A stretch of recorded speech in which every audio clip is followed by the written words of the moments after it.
Hello, algebra students. Mr. Lawrence here, and we are talking about rational and irrational numbers. This is kind of review, but there's one thing I want to emphasize when we do it, and I thought I'd use a Venn diagram to help us tell the difference. Remember that rational numbers and irrational numbers are both going to include decimals. They both include all decimals. All the decimals are either rational or irrational. And of course, they're both real numbers. That's the symbol for real numbers. Okay. Remember, we do know something about imaginary numbers, but you won't be dealing with imaginary numbers in this class. I only mentioned it to plant a seed for it for next year. Oh, excuse me, probably more like Algebra 2. All right, now the rational numbers. The decimals in the rational numbers, these decimals, either do one of two things. They either end or terminate. Terminate is the word, kind of like 6.4. It ends, it stops, right?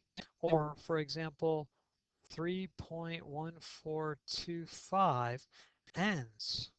Okay, those are terminating decimals. They stop. 7 is a terminating decimal. How do I know? 7.0. Okay, or they must repeat.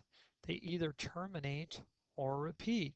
So for example, 0.613 with a bar over the 3, that repeats forever and ever. Okay, rationals also include all fractions. How do I know this?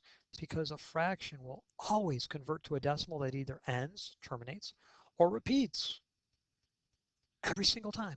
You can't find me a fraction that doesn't do one of those two things.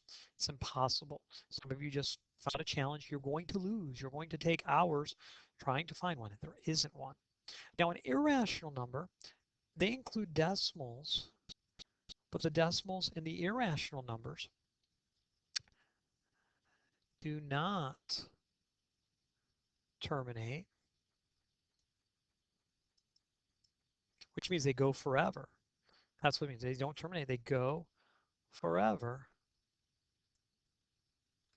And they do not repeat in a pattern. Okay? There's no pattern to it. So, and a great example is pi. You know, 3.1415. Wait, Mr. Lawrence, you just said they don't repeat. Well, there's no pattern. It doesn't go 141516 or 151515 or 14155555 on forever. It doesn't do that. There is no pattern to it. Remember, I pulled up pi to like, I don't know, a million decimal places. There was no pattern at all. Okay, you start to think you see a pattern and there wouldn't be. Um, if you have a square root that is not a perfect square, like the square root of 3, that is irrational. Okay, that's irrational. Square root of 99 is irrational. Square root of 100 would be rational, right? So you need to be able to tell the difference between them. And if I had some numbers, say like this, these 6 numbers here, I could decide what they are. Well, I see a decimal for number 1. I see a decimal that ends or terminates. So this is a rational decimal that's terminating. It's a terminating rational.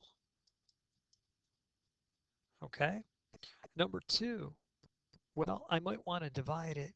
Let's see, if I simplify the fraction, I get 2.5, don't I? Well, look at that. It's a terminating rational decimal.